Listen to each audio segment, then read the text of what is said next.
Good morning. How y'all doing today? What am I up to? Well, as you can see, my truck is empty and I have some ratchet straps there.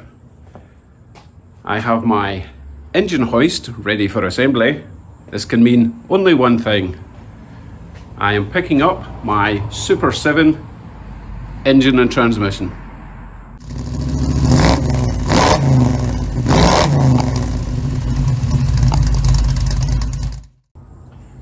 So I had this completely dismantled and tucked away in a shed round the back because I thought it's going to be a long time before I need an engine hoist.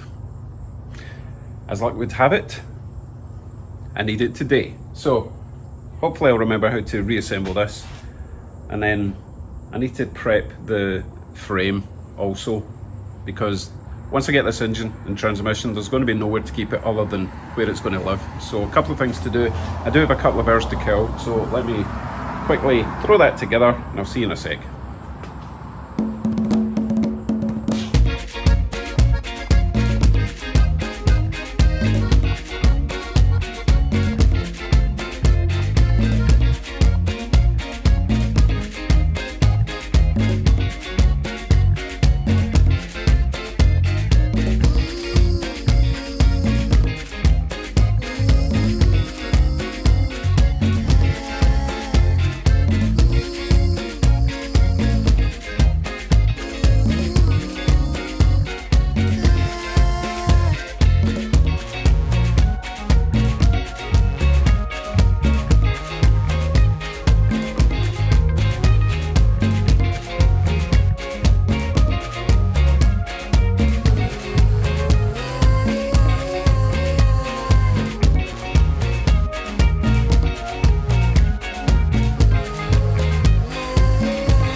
Cool, I remembered where everything went. Right, onto the frame. I don't need to do much. Obviously I need to move some stuff so it doesn't fall on the floor, but it's currently sitting on that yellow dolly frame thing, but it's too far back. As soon as I put the engine in the front, it's going to tip forward. So I just need to move the frame back onto that dolly a bit more. Watch me struggle.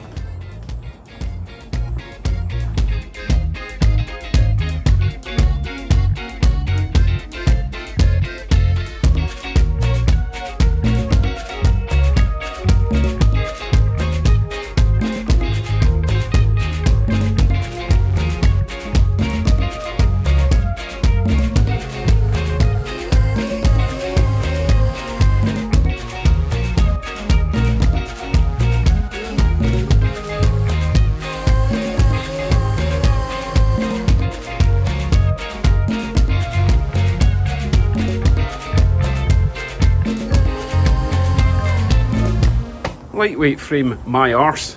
Let's get an engine. Okay, I'm not doing another boring driving montage, so I'll see you when I've got the engine back at the house.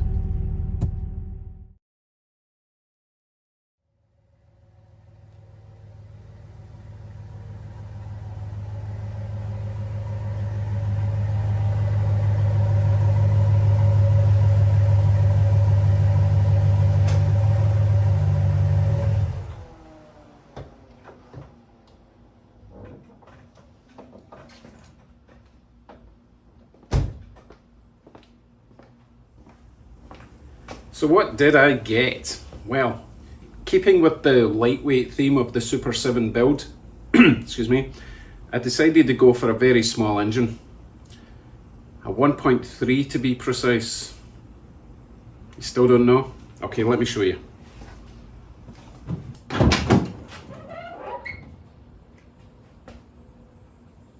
You still don't know? How about this? This is your final clue.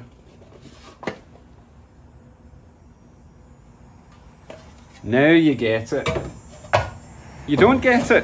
Okay, watch this.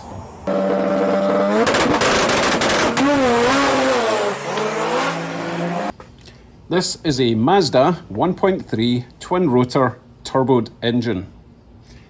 Some actually say it's a 2.6.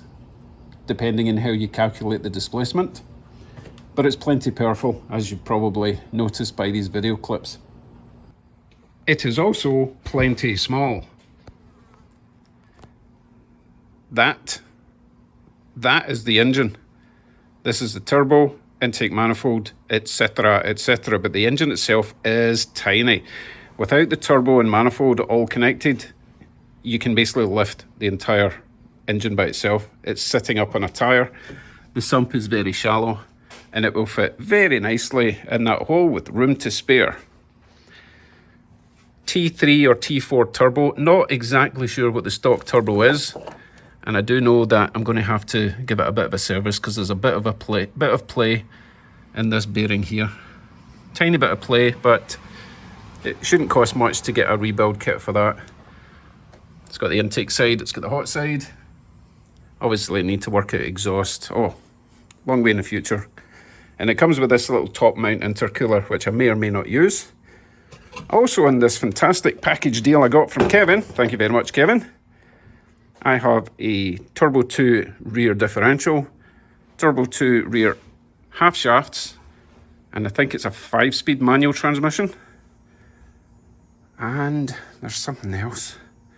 Oh yeah, I even got the wiring harness for the engine and 3 ECUs to choose from because he wasn't quite sure which one was for the turbo.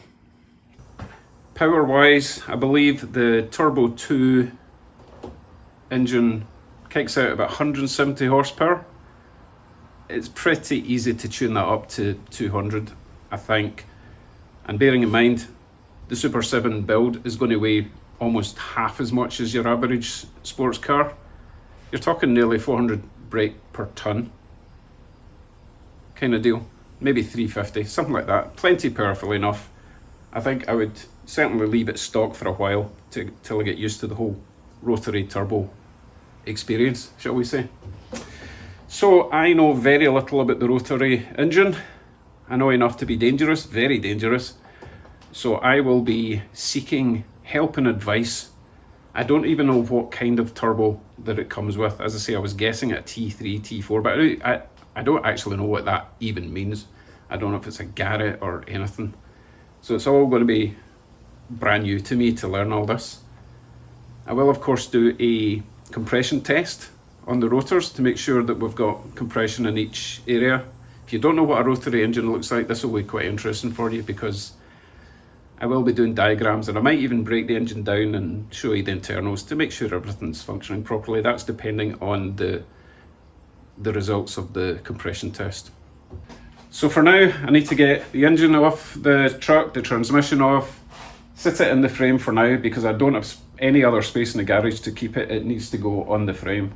The frame rolls about, so that shouldn't be a problem. And then I will start researching. Kevin did give me a Haynes manual, the Big Book of Lies, with the engine. So I'll be looking through that as well as my How to Build a Sports Car book and see if we can tie it all together. But for now, leave a comment, tell me what you think of this crazy project. I think it could be very well matched, but I do need to learn all about rotary engines, so I have lots of learning ahead of me, and hopefully with your help that will be a lot easier. Talking of your help, thank you very much for William Bueller, my very first patron on my Patreon page. Link in the description if you want to help out this project and any other project that I'm doing. I appreciate your support as always, thank you. Okay folks, that was an exciting day. I can't wait to get started, but as I say, I need to get my thinking cap on and get studying. See you in the next one. Bye.